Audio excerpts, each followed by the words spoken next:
Ito ang lalaki ng sibuyas. Oh. May mga laman na. Ganda. So, hanggang bewang ko na yata yung dahon eh. Baka naman sumobra na ng padahon to. Ganda ng sibuyas. Oh. Ligtas na siya sa uod. Saan dire-diretso na.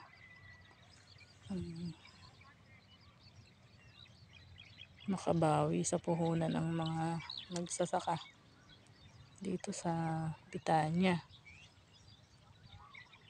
May mga nag-i-spray ng sibuyas. May konting gulay. Tapos sibuyas na lahat yan. Daming nagsibuyas. Sana nga iwag na mag-import ang Pilipinas at lang ang mga magsasaka ay makabawi sa kanilang mga utang.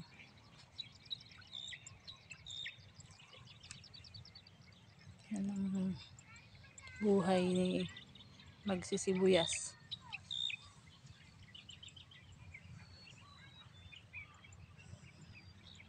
Si Berto.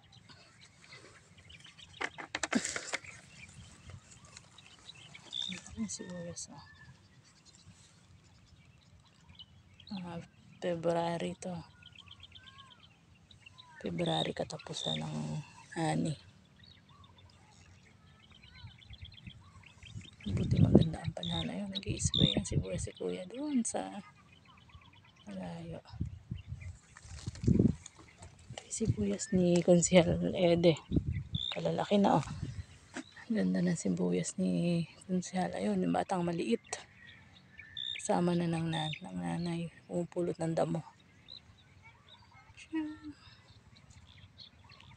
Tahimik sa bukid.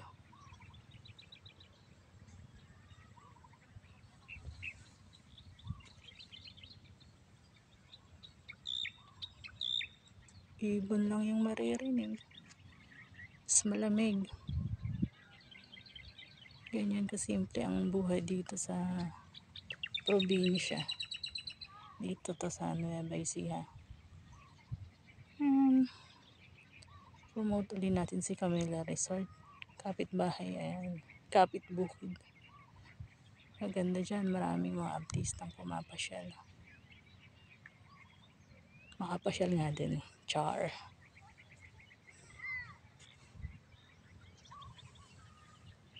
Yun lang. See ya.